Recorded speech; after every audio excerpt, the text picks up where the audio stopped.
Hello buzzers, John here, and I'm back with the second part of our Triptychs video, which I promised at the end of the first one. If you haven't seen the first Triptychs video, do watch that before watching this one, because there's lots of important information you'll get from that, which will inform how you use this next one.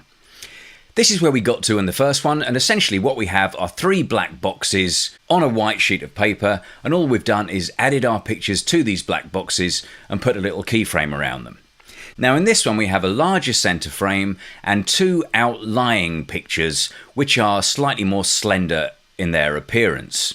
So that's one way to make a triptych, and all the instructions on how to do that were in the first video.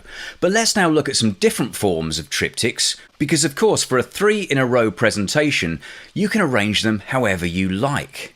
So let's get rid of this one for now. I'll just close that down, and then we're going to start from scratch and we'll build another document. So I'll go for an A4 document this time, and to do that we simply go to File, New in Photoshop, and this time let's go for an A4 sheet of paper. So we click on the A4 preset, or if your A4 preset isn't there, just type in 210mm, change the measurements to millimeters first of all, or centimeters, whatever you want to do. 210mm by 297mm will give you an A4 sheet of paper. 300 pixels per inch in the resolution, and make sure that the background contents is set to white. With that all done, just click create and you'll get your white sheet of A4. Now at the moment this is the wrong way round for the triptych I want to create, so I'm just going to rotate this first of all, and to do that, nice and easy, go up to image, down to image rotation, and choose 90 degrees clockwise or counterclockwise. It matters not which one you go for. That then gives us our sheet of A4 in landscape format. Okay, so what we're going to do is create our frames. And it could well be that you want all your frames to be exactly the same size. So let's just grab hold of our rectangular marquee tool. You'll find it grouped with the elliptical marquee and a single row marquee and a single column marquee. That's the one you want, the rectangular marquee. And we're just going to draw a box on our sheet of paper. We'll put it roughly in the middle. Let's go for something like that. So let's say that's the kind of size frame we want for our triptych. So we'll release the mouse there. That's our first box. Now with that drawn out, what we need to do is open our layers panel. So we go up to window and choose layers from the list, though yours may already be up on screen. And if it is, you won't need to do that. So there's our layers panel, and we have one background layer, which is the white sheet of paper we created earlier. What we're going to do is put our first black box on a new layer. So to do that, just create a new layer by clicking on this icon here, and that gives you a blank layer 1. We're now going to fill this with black, so first of all I'm going to reset my colours. I can click on this icon here to do that, or I can hit D on the keyboard. That gives me black as the foreground colour and white as the background colour. The foreground colour is what we want, so to fill that box all we have to do is go up to Edit and choose Fill, and then in the Fill dialog box we've just got to make sure we've got the right thing selected in the contents. We don't want background color because that's white, so we can just go for black. We could go for foreground color because our foreground color is black, or we can just select black from the list. So that's fine. Then we click OK, and that fills our selection with black. So that's all good. We can now hit Control or Command and D to deselect the marching ants, and we've got our first rectangle on the page. Now to copy this, a great way of doing it is simply to select the Move tool and then hold down the Alt key, click directly on it and just drag it across to one side. And that gives us our second frame. And what that really smart shortcut does is it creates a duplicate of that layer and places the duplicate in a new layer as well. So you do it all in one fell swoop and move it where you want it to go. We can now hold down Alt, click on this second one and move that across as well, and we get our third frame. And if you get it in the right position, you'll see it's in exactly the right spot. All those guides and numbers come up in Photoshop CC, and you can make sure that your frames are positioned equidistantly. So we have our 3 frames. At the moment they're all on separate layers, but to put them all on one single layer, all we have to do is make sure the top one is active, and then we hit Control or Command and E. And that merges the top layer with the one beneath. If we do that again, Control or Command and E, that merges the top layer with the one beneath. So we end up with our 3 black frames all carefully spaced on a separate layer. Now you may have noticed that at the moment they're not quite arranged properly. We've got too small a gap here and too large a gap here. So what we're going to do now is simply transform them to fit our A4 sheet of paper. So to transform, we just go to Edit and choose Free Transform, or you can hit Control or Command and T, and that brings up this bounding box around all 3 frames. So we can now transform them in any way we like to make them look good on the page. So what we'll do, we're just going to shimmy it across a little bit, and you'll see there at that point we've got these automatic guides pop up telling us we're in the middle of the page. Now we can run them down a bit or up a bit, you can put them wherever you like, but at the moment they're right in the middle. Now if you decide I want a bigger margin on the left and right, for example, all you have to do is hold down the Shift key and the Alt key together, and then you can simply drag in or out to get the triptych positioned how you want it. So I think we'll go for a nice equidistant border, something like that looks good. Then I can release the mouse, double click inside the transform bounding box, and I've now got my 3 frames perfectly positioned and nicely arranged bang in the middle of my page. And that's all ready to create a triptych. Now if I wanted to add a keyline border around the edge of each frame, that's easy too, but I need to do that on a separate layer. So all I have to do is select all of the black in the image at the moment. So with layer 1 active, I need to go across and select the magic wand tool, and that's grouped with the quick selection tool. So if you can see just quick selection, mouse down on it and then select the magic wand. And then to get all of them at once, I need to make sure that contiguous is not ticked. This should be ticked by default, but I'll show you what happens. If it's ticked and we click on one of the boxes, we only get the black pixels within that box. We don't get all of them. If I just undo that by hitting Control or Command and D just to get rid of the selection lines, if I untick contiguous, I can now click on any black pixel and it will select all the black pixels within that layer. So that's one good way of doing it, but let me just show you an even better way. If I just hit Control or Command and D to deselect that selection I've made, to actually select all the content within this layer, and we've got all our black boxes on one single layer, all I have to do is hold down the Command key and click on the layer thumbnail, and that will select all of the pixels within the layer. So that does it all for me. Just Control or Command and click on the layer thumbnail and I'll select all the contents of that particular layer. So that's got my selection of all my black boxes. So what I now need to do is create a new layer for my keyline border. So again, we do the same thing, just click on the create a new layer icon and that gives me a blank layer 2. My selection is still active though, so all I've got to do now is stroke around this border and that will do the job for me. So we go up to Edit and choose Stroke, and then we just have to choose the width of the stroke we want. Always set the location to inside. Color, you can have it any color you like, but I'm going to go for black, and we'll go for, let's go for 10 pixels for a nice sort of fine edged keyline border. So we set 10 pixels in the width and click OK. You won't see anything on the image, but you will see perhaps some fine lines on layer 2. To actually see what you've done, just switch off layer 1, your actual frames, and you'll see there your nice keyline border on a separate layer. So you can switch it on or off depending on what you want to do once you've got your images in. Okay, we'll just hit Command or Control and D to deselect the marching ants, and we'll switch layer 1 on again. Now to add your images, you need to put them above this layer but beneath the keyline border. You want your keyline border on top. So to make sure your images go in the right place, click on layer 1. That means that anything you add to this document will be positioned above layer 1. So we can go for our first image. Let's just go to File and choose Open. And you then just navigate through your hard drive to find the images you want to use. Now I'll go for my middle picture first, that's this one here, so I'll just double click on that and that will load it into Photoshop. There we go. Now I have to select all of this, so that's Control or Command and A to select all. Then I need to copy it, which is Control or Command and C. And then I can close it down, which is Control or Command and W. Now I'm back on my triptych template, and to paste it in, all I need to do is hit Control or Command and V. And that will paste in my image over the top of the frames. Now, to get them working in the right way, change the blend mode of this layer 3. So click where it says normal and set that to screen. There we go to screen and we see the picture only showing through where the black areas are in the document. So we need to change the size of it a little bit just to make sure it reaches the edges of our black frames. So to do that is Control or Command and T to go into free transform mode. Then we can simply pull it down a bit, pull it up. And I'm only looking at the middle frame at the moment. Maybe we move it across a touch. Something like that would be pretty good. And I think we need that little bit of rotation because my water isn't quite vertical there. So we'll just hold the mouse outside the bounding box, rotate it round a touch. That's the kind of thing there.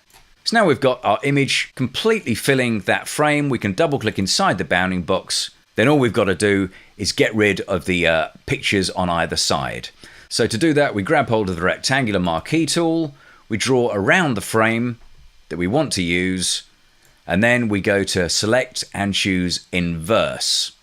And that makes sure that the outlying area is selected and not the inlying area. Once you've done that, hit delete on the keyboard and you'll trim off those extraneous parts that we don't want to feature in the image. Okay, let's hit Control or Command and D to deselect the marching ants, and we're ready for our second picture. So we can stay where we are in our layers panel. We can leave layer 3 active because the next picture will be pasted above it. So we go to File, Open once more, and we go back to our selection of images. And this time, what should we have? Let's have this picture here. So we'll double click on that one, and this is going to fill our left-hand frame. So we go through those shortcuts, Control or Command and A, Control or Command and C, Control or Command and W, Control or Command and V. And now our second image is pasted onto the picture. We just need to change the blending mode to screen. So we click where it says normal and choose screen. Now we're going to have to move it into position and transform it to size. So we hit Control or Command and T to put the bounding box around it. We'll move it over to our left frame and then we can fiddle around. I'll just zoom back a little bit. We can fiddle around with our transform bounding box controls to get the image just as we like it. And I think something like that looks pretty good. I'm just going to hold down Shift and pull that edge in a little bit just to get that extra bit of water coming through. Yeah, that looks nice there. Move it across just a touch. If you want to really fine-tune your movements, then just use the cursor keys, the arrow keys on the keyboards, and you can move them 1 pixel at a time by tapping the keys, or you can hold Shift and tap the keys to move it 10 pixels at a time. So let's just move that up. There we go. Shimmy it into position, and then we'll double click inside the bounding box to set down those changes. All nice and easy, but it's worthwhile trimming off the excess just in case there's anything left hanging over. So we'll do that same thing again. Rectangular marquee tool, draw around the frame like so, then go to select inverse or use the shortcut Shift, Control or Command and I, and that will select all the non-selected parts of the frame. Hit delete to clean up all the edges, and then Control or Command and D to get rid of the selection lines. Okay, one more image to go, so let's open up our third image. So we go to File, Open, and we'll choose our third image, which is this one here. We'll double click that to load it up. Then we just need to run through that familiar sequence of shortcuts, Control or Command and A, Control or Command and C, Control or Command and W, Control and Command and V. All nice and quick, and that pastes it just where we want it. Now we'll change our blend mode to screen, and then we have to just jiggle it around to get it looking nicely composed within our frame. So that's Control or Command and T to go into free transform. Then we can move it into the position we want it. So I think something like that. Then we'll increase the size a little bit there, pull it down a bit there, and that's the kind of look we're after.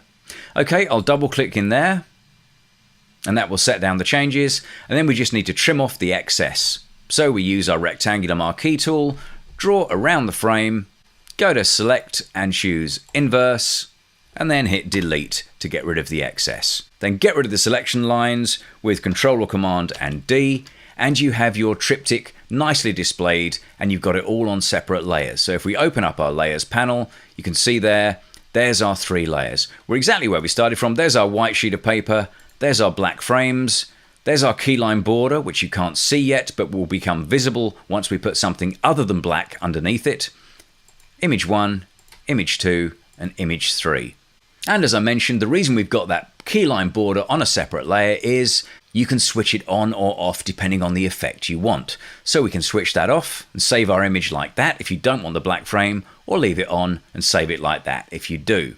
So that's a nice simple way of doing 3 boxes in your triptych which are all exactly the same size and arranging them onto your print so they look fantastic. But of course there are loads of different ways of doing creative things in Photoshop. And one thing that you might want to do is do something a bit more freeform and a bit more arty with your triptych templates. So it seems a crying shame, but let's just get rid of all of the stuff we've done. So I'm going to click on the top layer, hold down Shift, click on my bottom layer, I'll leave the background there, but then I'm just going to hit the trash can icon and delete all of that work I've done. Okay, so we're back to our white sheet of A4. So if you want to do something different, we've established that all we need are 3 black boxes of some description, and we can then add our images to those black boxes. But what happens if we were to paint those boxes in position? That would be kind of interesting. So why don't we pick a creative brush and just make a black box that isn't quite so squared off and so regular as we've just seen.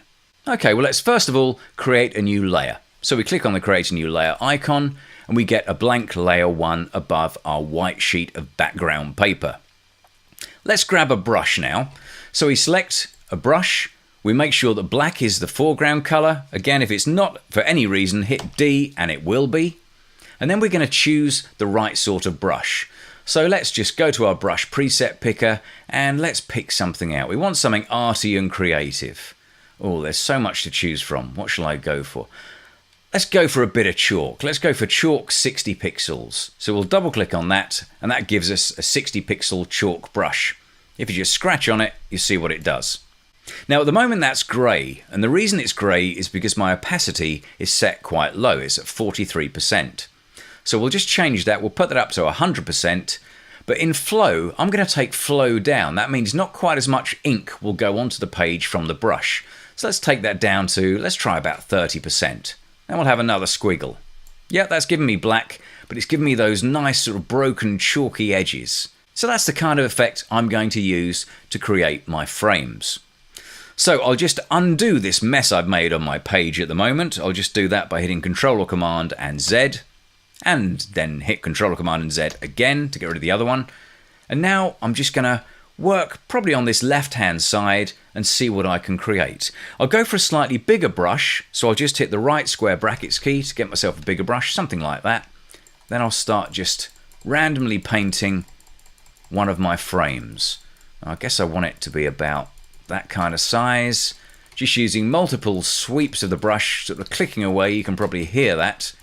Lots of mouse activity going on. I fill in that and I get my kind of ragged, strangely bordered black frame. And that's going to be one of my triptych frames. So I'll do something like that. That looks okay. I could of course use a smaller brush. I can take down the brush size and maybe even reduce the opacity of that brush as well. So we'll just take that down a bit. Then I could move in and perhaps work away on the edge too and just give a more ragged, more kind of hand-drawn, hand-painted feel to it. So I could work around the edge, hold down the spacebar to scroll around the image, and just give myself something that's a little bit broken, a little bit deconstructed, that looks quite cool, quite sketchy and quite arty. That's the sort of thing there. Now once you've done one of these frames, you can of course simply paint another 2 to give yourself a triptych. So we'll zoom back. Are we happy with that? Yeah, that looks pretty good. I think that will work nicely as a triptych border. So we can make another one in the same way, or we could simply copy it as we did before. So either paint another 2 to get your triptych lined up, or you can simply do that nice trick we did earlier with the Move tool, select the Move tool, then hold down the Alt key and drag it across. And that will give you a duplicate of that particular frame. And we can position that about there. That looks pretty good. Then we'll do the same thing again. Hold down the Alt key and with the Move tool enabled and drag it across. And that gives us 3 in a row of that kind of new shape. And as you jiggle them around, you'll see you can line them up very accurately and make sure everything is equidistant. So we've got our 3 in a row, and we'll do the same thing we did before. We're going to merge down these 3 layers to make them into one single layer. So with the top layer active, hit Control or Command and E to merge down the top two, and then Control or Command and E again to merge them onto the same layer. We can now position them on our A4 document by simply going to Edit and choosing Free Transform, or hitting Control or Command and T. That'll give you a bounding box.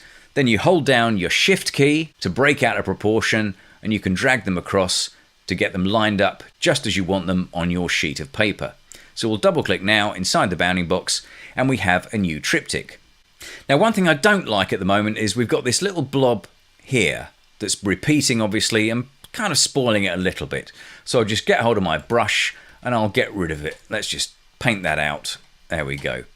We could, of course, amend our frames as well. We can carry them with our brush and perhaps make them a little bit different so that it's not they're not carbon copies, they're not perfect clones of each other. We've got a little bit of variation around each frame. And of course, you could hand paint them all if you wanted to. But in this example, to save a bit of time, I'm simply amending the original one and making it look a little bit different to give us a bit of a hand-painted artistic variety. That'll do there. Okay, so that's our black frames created. We don't really need a black border around these, so all we have to do is add our images in exactly the same way. So let's load our images. Let's go to File and choose Open. And as before, we'll do the middle one first, so we'll double click on that. That's what we're going to use as our centerpiece. Control or Command and A, Control or Command and C, Control or Command and W, Control or Command and V. That slaps our picture into our template. Then all we have to do is change the blending mode. So click where it says normal and choose screen from the list. And then we just got to transform it to size to fill the frame we want to fill.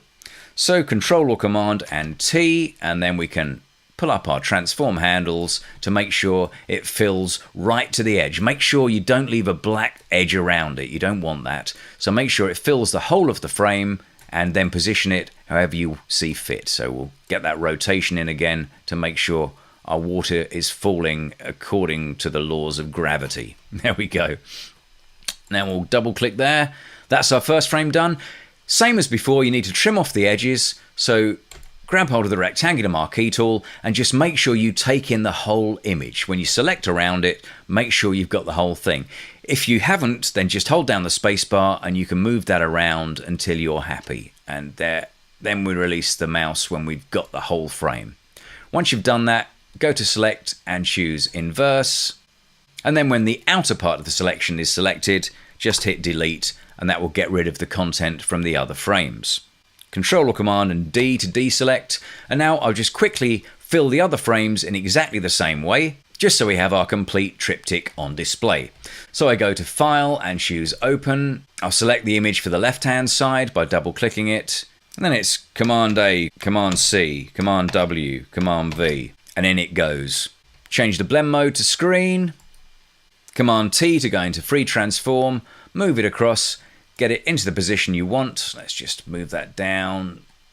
Let's go for something like that. Double click to set it down. Use the rectangular marquee just to mark off that frame. Oops, spacebar just to get it out. There we go. Got to make sure I get the entire of those fuzzy edges. That's it. Control Shift and I, or Command Shift and I on a Mac. Then hit Delete to trim off those edges. Okay, Command D to deselect, and just one more to do. So that's File and Open. Double click on your third frame and then run that wonderful shortcut sequence again.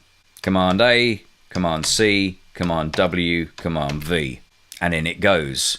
Screen blending mode required. There we have it. Command T to transform, and we'll just pull it across to get it how we want it.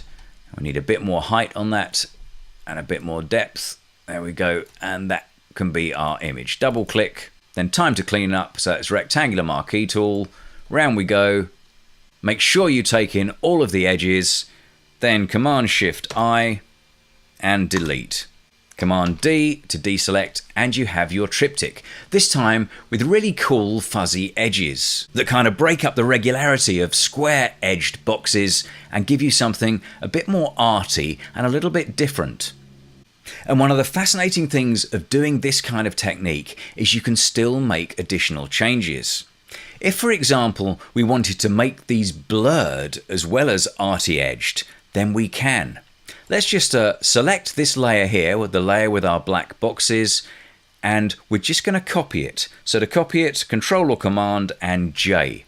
That gives us a carbon copy of the same template. Let's now switch this bottom one off, and let's do some work on this higher of the two triptych templates. We're going to run a filter on this. If we want to blur the edges, a simple filter to run would be the blur filter. So we go up to Filter, down to Blur, and we choose Gaussian Blur. Now you can see already on the preview that this gives us the option to give a blurry edge to our triptych frames. It's not blurring the image, that's still nice and sharp, but it's blurring the edges. And how much blur we use depends on where we set the blur slider or the radius slider in the Gaussian blur command.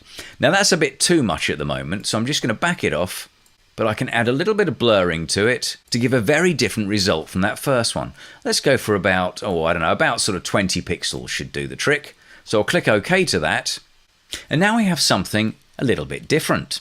So we've got a blurred edge around our triptych simply by applying that blur effect to the triptych frames. We've still got our original underneath, and we can switch off the blur version and switch that on if we want to. There's our sharp arty edged borders around there, or we have the blurred ones, or we can even have a combination of the two. So hopefully you'll see from that you can experiment to your heart's content with different filter effects on the triptych frames. And once you start applying filters to your frames, you have a near infinite supply of different effects. And of course, if you create something that you really like and you think I could use more of that in the future, then all you have to do is save a PSD or a Photoshop document of your layers panel. So we wouldn't need the images in that instance, so we could switch those off. All we actually need to do is save a picture of our black frames on our white background. And in this example here, I could go for this version, or I could go for this version, or a combination of the two. And if I save that, then I'll have everything I need to add different images to my triptych. And for these fuzzy edged borders, you don't even need to save as a Photoshop document if you don't want to, because we don't have to have all the layers. We just need the white background with the black frames on it.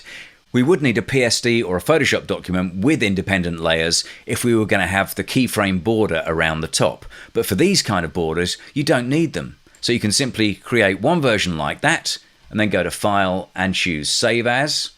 And you could then just save that as a JPEG. Just select JPEG from the options, give it a name such as, Fuzzy Triptych 1, for example. Save that as a JPEG. So click on Save. Go for level 12 on these. Click OK, and that will save that version. You could then just deselect that, switch on your blurred one, pop back up to File and choose Save As again. Once again, we'll go for a JPEG, so we select JPEG from the options, and this time we could go for Fuzzy Triptych 2, for example, and save that out. Again, go for level 12, click OK, and we now have two triptych templates that we can use anytime we like for other images. All you have to do is pop them in the regular way, and if you spend a little bit of time creating triptych templates, it won't be long before you've got a full armory of great 3-in-a-row presentations. So I hope that all made sense. It's easy to do, it just takes a little bit of time to get used to the process, but there's another couple of ways you can create fantastic looking triptych frames using selections or indeed using artistic brushes to make your triptychs a little bit different and the kind of things that are unique to you and of course stand out from the rest. Alright, thanks for watching, hope you enjoyed that, and I'll see you soon.